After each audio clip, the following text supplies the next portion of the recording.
40,000 years ago, two species of human walked the same forests, hunted the same valleys, and stared at the same stars. One of them would inherit the entire planet. The other would vanish so completely that for thousands of years, we wouldn't even know they existed. This is not a story about the weak falling to the strong. It's far more unsettling than that, because the species that disappeared wasn't primitive, wasn't foolish, and wasn't unprepared. They had survived ice ages. They had dominated Europe for over 200,000 years. And yet, within a geological eye blink, they were gone. What happened to the Neanderthals wasn't a battle. It was something quieter, slower, and infinitely more tragic. Picture Europe 300,000 years ago. The landscape shifts between brutal cold and brief warm windows, a world of extremes that would kill most living things within days. Glaciers carve through mountains, forests grow and die in cycles measured in millennia, and through it all, one species not only survives, but thrives. The Neanderthals are not struggling. They are masters of this frozen hell. Their bodies are built like siege engines, shorter than us, but heavier, with barrel chests that pull oxygen from thin, cold air. Their bones are thick, designed to absorb impacts that would shatter ours. Every calorie they consume goes toward heat, toward power, toward survival. A Neanderthal could walk through snow that would exhaust a modern human in minutes. They could endure cold that would shut down our organs. This wasn't luck. This was 300,000 years of evolution, carving them into perfect instruments of survival. They live in small, tight groups, extended families that move with the seasons, following herds of mammoth, bison, and reindeer across valleys carved by ancient rivers. They know these lands the way you know your own home. Every cave, every water source, every hunting ground has been passed down through generations. The territory is written into their bones. Their tools are sophisticated, deliberate. They create stone blades using a technique called levallois, a method so complex it requires planning several steps ahead. You don't stumble into this technology, you teach it. They pass knowledge from parent to child, refining techniques over thousands of years. They use fire not just for warmth, but for cooking, for hardening wood into spear points, for driving game into kill zones. They wear animal skins stitched together, not draped. They understand insulation. They understand survival at a level most modern humans never will, and they care for each other. We know this because we've found their bones. Neanderthals with healed fractures that would have taken months of immobility. Individuals who lost teeth years before they died, meaning someone else chewed their food. An elderly man with a withered arm, blind in one eye, who lived decades past the point where he could hunt. Someone fed him. Someone kept him alive. This isn't instinct. This is compassion. For tens of thousands of generations, this system works. The Neanderthals aren't trying to conquer the world. They don't need to. Europe is theirs. The cold is theirs. They have no reason to believe anything will ever change. But something is moving north, slowly, quietly, and it will change everything. They come from the south, filtering into Europe in small bands over thousands of years. At first, there aren't many of them. They move along coastlines, follow rivers, probe into valleys that the Neanderthals have held for longer than memory. These newcomers are taller, lighter, built for endurance rather than raw power. Their faces are flatter, their limbs longer, they look different, they move differently. They are us, Homo sapiens, modern humans. And for a long time, we are not impressive. We come from Africa, a continent that has shaped us for heat, for distance, for variability. We are used to savannas, not tundra. We are built for running down prey over hours, not ambushing it in frozen silence. When we first arrive in Neanderthal territory, we are the strangers, the outsiders, the ones who don't quite fit. The Neanderthals have lived here for 200,000 years. We've been here for maybe 10. For thousands of years, the two species exist in the same lands without catastrophe. There are encounters, certainly. Moments where a Neanderthal hunting party spots smoke from a human campfire across a valley. Times when both groups track the same herd and make calculations about whether to fight or withdraw. But there is no war, no coordinated campaign of extermination. Most of the time, they simply avoid each other. Europe is vast. In some places, they share more than just territory. We know this because of what we find in the DNA of everyone alive today who isn't purely sub-Saharan, African. Between 1% and 4% Neanderthal genes, woven into our genome like echoes of another world. This means that somewhere, at some time, Neanderthal women and human men, or human women and Neanderthal men, came together. Children were born. Those children survived, reproduced, carried forward a genetic legacy that would outlast their parent species by 40,000 years. Most of the time, the two species remain separate, parallel lines that occasionally cross but never merge. And in that separation, something begins to shift. It's not obvious at first, not dramatic, but the balance is tilting. The humans keep coming, not in waves, but in a slow, relentless trickle. They spread into river valleys, coastlines, open plains. They don't take territory by force. They simply fill spaces. And somehow, inexplicably, they stay. The Neanderthals begin to notice something strange. The herds are thinner. There are more fires on the horizon, more smoke, more noise. It's not a crisis yet, but it's different. And in a world balanced on the edge of survival, different is dangerous. If you watched a Neanderthal and a human stand side by side, you would bet on the Neanderthal, stronger, tougher, better adapted to the cold. You would be wrong, because the advantages that matter in this story aren't the ones you can see. Humans talk differently. Our throats are shaped in a way that allows for a wider range of sounds, more complexity, more nuance. We don't just grunt and gesture. We describe, we plan, we argue. A human hunting party can coordinate an ambush with precision that would be impossible through gestures alone. They can describe a landscape they saw 3 days ago to someone who's never been there. They can warn about danger that hasn't happened yet. Language isn't just communication, it's time travel. It lets us share the past and plan the future in ways that gesture and intuition cannot match. This doesn't mean Neanderthals are silent. They communicate, certainly. But the bandwidth is narrower, the fidelity is lower. And in a world where knowing which valley has game and which has wolves can mean life or death, bandwidth matters. Humans also cooperate at larger scales. Neanderthal groups are small, usually 15 to 30 individuals. Extended families. Everyone knows everyone. Trust is deep but narrow. Humans form larger networks. Not just families, but alliances. Groups that trade, share information, intermarry. A human band encountering a problem they can't solve alone doesn't just endure. They send someone to the next valley to ask for help. They pool knowledge. They distribute risk. This creates something the Neanderthals never develop: cumulative culture. When a Neanderthal dies, their knowledge dies with them unless they've taught it directly to the next generation. Humans create knowledge reservoirs. A technique discovered in one group spreads to others. Innovations accumulate. A spear thrower invented on the coast appears inland within a generation.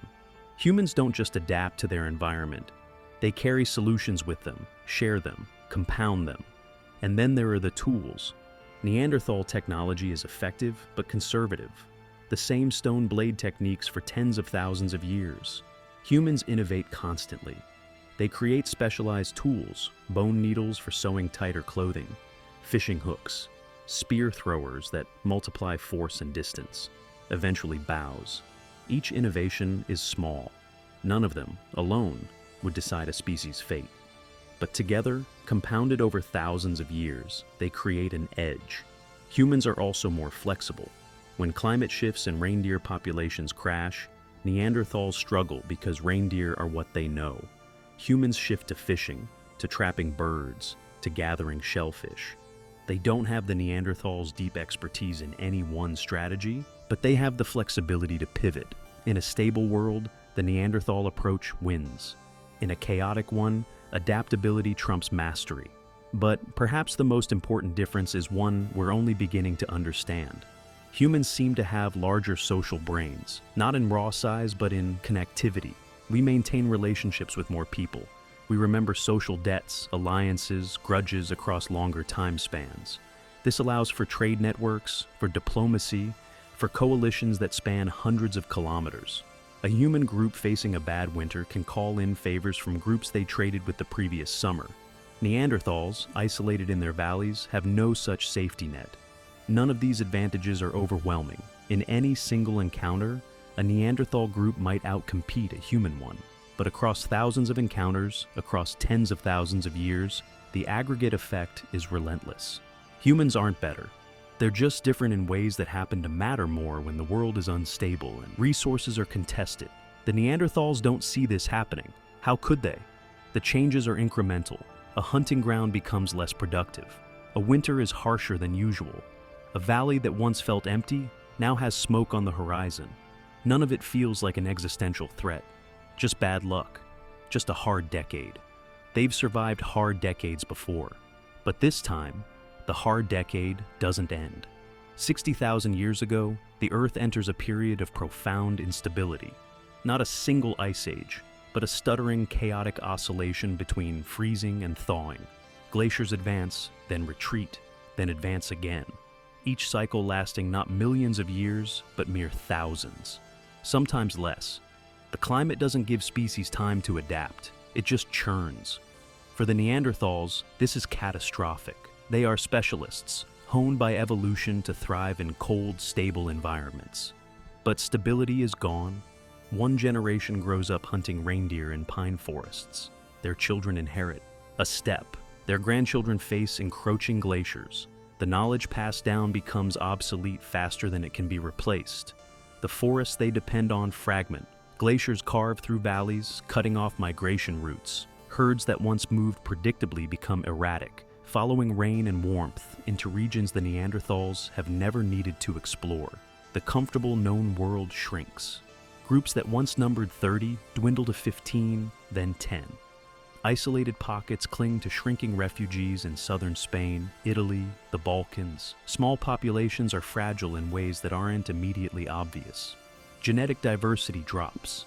A single harsh winter can wipe out half the breeding age adults. There's no neighboring group to intermarry with. No influx of new genes to buffer against disease or inbreeding. The walls close in slowly, generation by generation.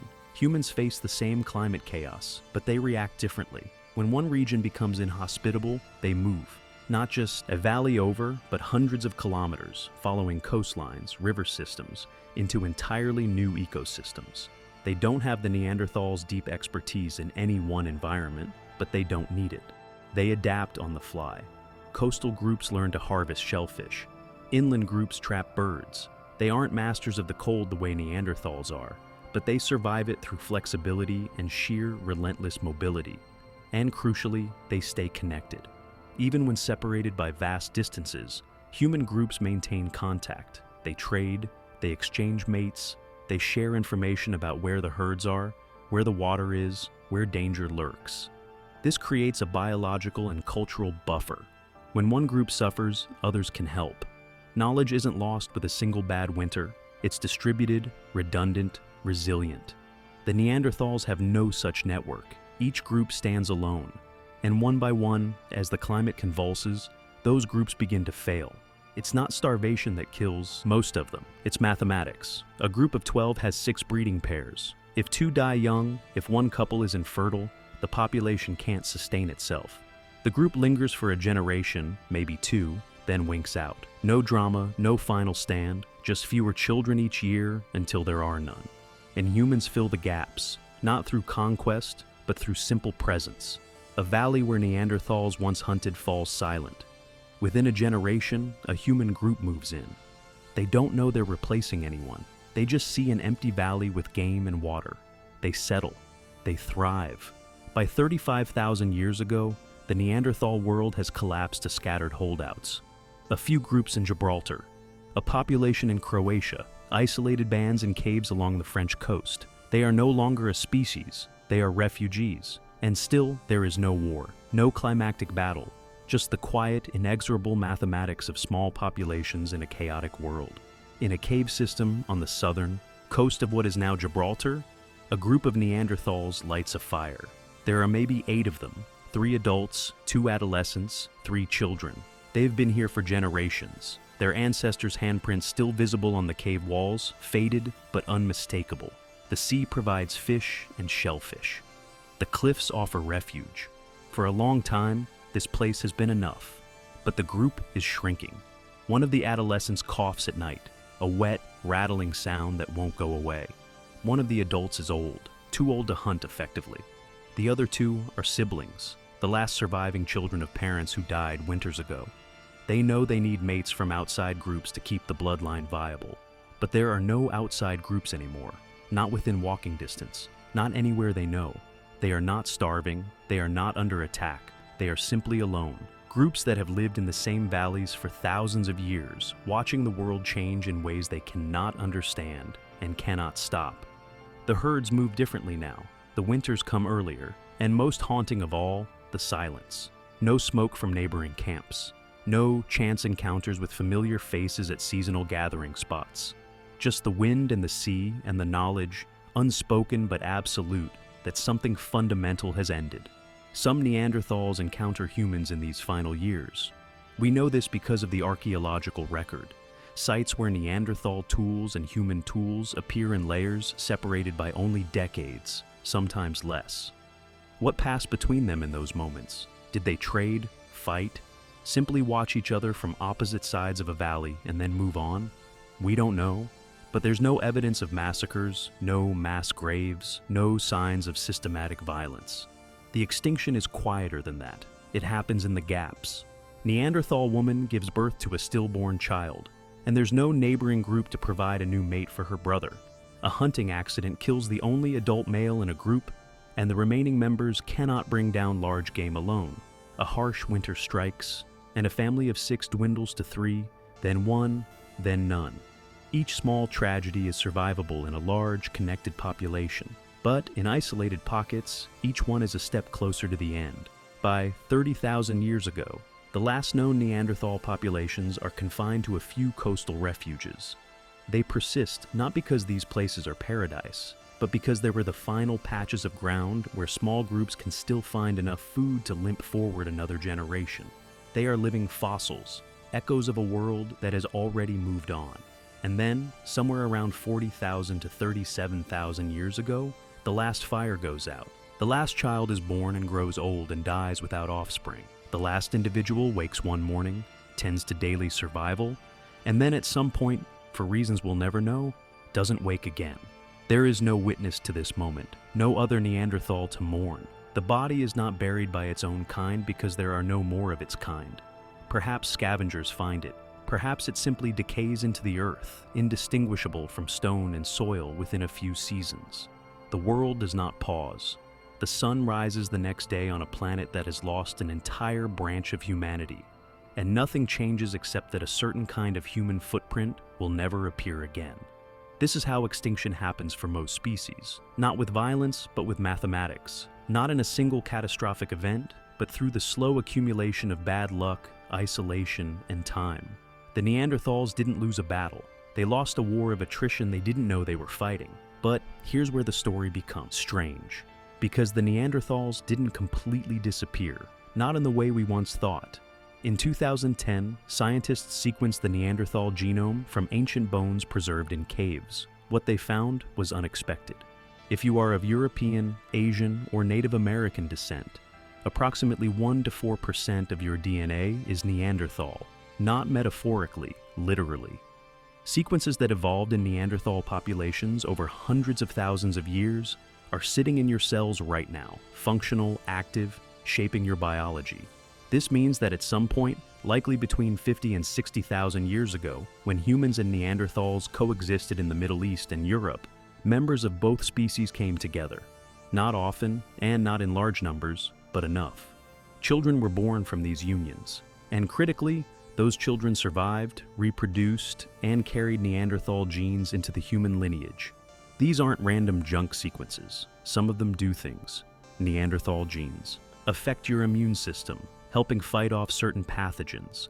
Others influence skin and hair characteristics, adaptations useful in northern climates. Some are linked to pain tolerance, to fat metabolism, to how your body responds to sunlight. The Neanderthals vanished as a distinct species, but pieces of them persist, woven into the fabric of billions of humans alive today. This isn't resurrection. A few percentage points of DNA doesn't make you a Neanderthal any more than having a single Italian ancestor makes you Italian. But it does mean that the story of their extinction is incomplete. They didn't simply lose. They merged partially, asymmetrically, into the species that replaced them.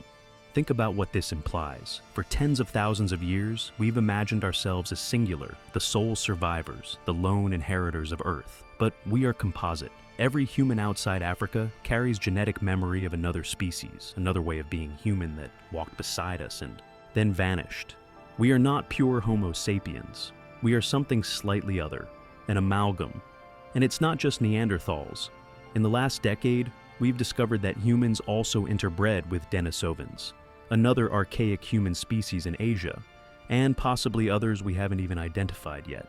The human story is not a straight line from primitive to modern. It's a braided river, streams flowing together and apart, mixing and separating, with modern humans emerging not as a single pure lineage, but as the product of multiple ancient humanities coming together. This has profound implications. It means that those final Neanderthals in Gibraltar and Croatia, isolated and dwindling, were not the last of their kind in an absolute sense. Their descendants, genetically diluted but real, were already spreading across continents inside human populations. The Neanderthals lost their culture, their language, their way of life. But their biology endured. It's a strange kind of survival, not triumphant, but not total erasure either. The Neanderthals exist now only as ghosts in our genome, silent partners in every human achievement and failure since their disappearance. They are in the hands that built the pyramids, the minds that wrote symphonies, the bodies that walked on the moon. Invisible, but present. Some scientists argue we shouldn't even call it extinction. Absorption, maybe, genetic assimilation. The Neanderthals didn't die out. They were swallowed whole, dissolved into a larger population, their distinct identity erased, but their substance preserved. It's a semantic argument, but it changes how we think about what happened. This wasn't the destruction of Neanderthals by humans, it was the merging of two species into something new. But this offers no comfort to that last individual dying alone in a cave, unaware that somewhere far away, children carrying fragments of Neanderthal DNA were already being born into human tribes. That individual world ended. Their people ended. The fact that a genetic echo persists doesn't change the tragedy of that moment. For most of the time we've known about Neanderthals, we've gotten them wrong. The first Neanderthal fossils discovered in the 1800s were interpreted as primitive, brutish, barely more than animals. Early reconstructions showed them hunched, dim-eyed, dragging clubs through caves. The name itself became an insult. To call someone a Neanderthal meant calling them stupid, backward, obsolete. This wasn't just bad science, it was projection. The Victorians who first studied these bones were obsessed with hierarchy, with ranking humanity into higher and lower forms. They needed the Neanderthals to be inferior to justify their own sense of supremacy. If the Neanderthals were advanced, intelligent, and still went extinct, it would raise uncomfortable questions about whether intelligence and sophistication guaranteed survival. Better to make them monsters, to tell ourselves that of course they lost. Look how primitive they were. But as evidence accumulated, that story fell apart. We found Neanderthal jewelry, shells pierced and strung as ornaments. We found pigments, ochre ground into powder for body paint or cave art. We found musical instruments, flutes carved from bone. We found evidence of care for the injured and elderly, of ritual burial, of abstract thought. These were not brutes, they were us, in a different form. Modern reconstructions based on better skeletal analysis show Neanderthals who, if dressed in contemporary clothing, could walk down a city street without drawing more than a second glance. They'd look different certainly, heavier features, a more prominent brow, but not monstrous, not primitive, just human in a different key. And yet, the cultural image persists. Neanderthal is still shorthand for stupid, cartoons still show them as hunched cavemen. The mythology is harder to kill than the species was. Part of the problem is that we're asking them to be us. We judge their success by our standards, and by those standards, they failed. They didn't spread across the globe. They didn't develop agriculture or writing or cities. They went extinct. Therefore, something must have been wrong with them. But this is backward. The Neanderthals succeeded for 200,000 years in environments that would kill most modern humans in days. They survived ice ages, megafauna, volcanic winters. They raised children and cared for elders and passed down knowledge through hundreds of generations. By the standards of survival, by the standards of living in balance with their world, they were extraordinarily successful. They lost not because they were inferior, but because they encountered a species with a different set of adaptations at a moment when those adaptations mattered more. In a stable, cold Europe, Neanderthals might still dominate. in a chaotic, rapidly changing Europe contested by a highly social, highly mobile rival species, context is everything, and we should be careful about triumphalism. Yes, humans won, we inherited the Earth, but inheriting isn't the same as deserving. We didn't defeat the Neanderthals through virtue or wisdom. We outlasted them through a combination of lucky adaptations, favorable timing, and sheer demographic weight. There's no moral to this story, no lesson about the rightness of human dominance, just the cold mechanics of evolutionary competition playing out over millennia. If anything, the Neanderthals should humble us, because they show us how close we came to being the ones who vanished. For tens of thousands of years, the outcome was uncertain. There were periods when Neanderthal populations were larger and more stable than human ones. Had a few variables shifted, had the climate stuttered differently, had a few key human populations succumbed to disease or accident, it could be Neanderthals telling this story and wondering what happened to those strange tall humans, who briefly appeared and then disappeared from the fossil record. We are not the inevitable result of evolution, we are the lucky ones. And luck runs out. There's a cave in France called Chauvet, decorated with paintings 30,000 years old. Lions, horses, rhinos, rendered with such skill and artistry that they seem to move in flickering firelight. These were painted by early humans, our direct ancestors, during the exact period when the last Neanderthals were dying out in Spain and Gibraltar. We don't know if the humans who painted these walls ever met a Neanderthal. Possibly. France was contested territory during the overlap period. But even if they didn't, the timing is haunting. While one species created art that would endure for millennia, another was breathing its last breaths in isolated caves along the coast, unaware that they were the final representatives of a lineage stretching back hundreds of thousands of years. What did the last Neanderthals think about? Did they sense they were ending? Probably not. How could they? They had no concept of species or extinction. They just lived day to day facing the same struggles their ancestors had faced, unaware that this time there would be no recovery, no resurgence. They simply failed to have enough children, and then there was silence. This is what makes their story so unsettling. They didn't fail because they made catastrophically wrong choices. They didn't destroy themselves through war or ecological collapse. They were simply ground down by the intersection of bad luck, climate chaos, and competition from a rival species that happened to have advantages in cooperation and adaptability. There's no villain in this story, no clear moment where things went wrong, just the slow, inexorable slide from dominance to irrelevance to extinction. And it forces us to ask, what makes us different? We are currently the only human species on Earth, but that's not normal. For most of human history, multiple human species coexisted. Neanderthals, Denisovans, Homo erectus, Homo floresiensis, and likely others we haven't discovered yet. We're used to being alone now, but our singularity is a recent and possibly temporary condition. What happens when we encounter competition again? Not from another human species, but from climate change, from ecosystem collapse, from our own technologies spiraling beyond our control. The Neanderthals had 200,000 years of success before they fell. We've had maybe 10,000 years of civilization. We're not invincible. We're not guaranteed. We're just the current winners of a game that's still being played. The Neanderthals left us one final gift beyond their DNA. They left us a mirror. When we look at them, we see what extinction looks like for a species that's intelligent, adaptable, and successful for hundreds of thousands of years. We see that none of that matters if the circumstances turn against you. We see that being human in any form is not enough to guarantee survival. They were us, just shaped by different forces, carrying different tools, speaking different languages, and they're gone. Not because they were weak, but because the world changed and they couldn't change fast enough. That should terrify us. Because the world is changing now, faster than it's changed in the 40,000 years. And we have no guarantee that we're adaptable enough to survive what comes next.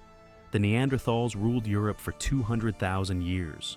We've ruled the Earth for maybe 50,000. By their standards, we're newcomers, upstarts, and our track record for long-term survival is as yet unproven.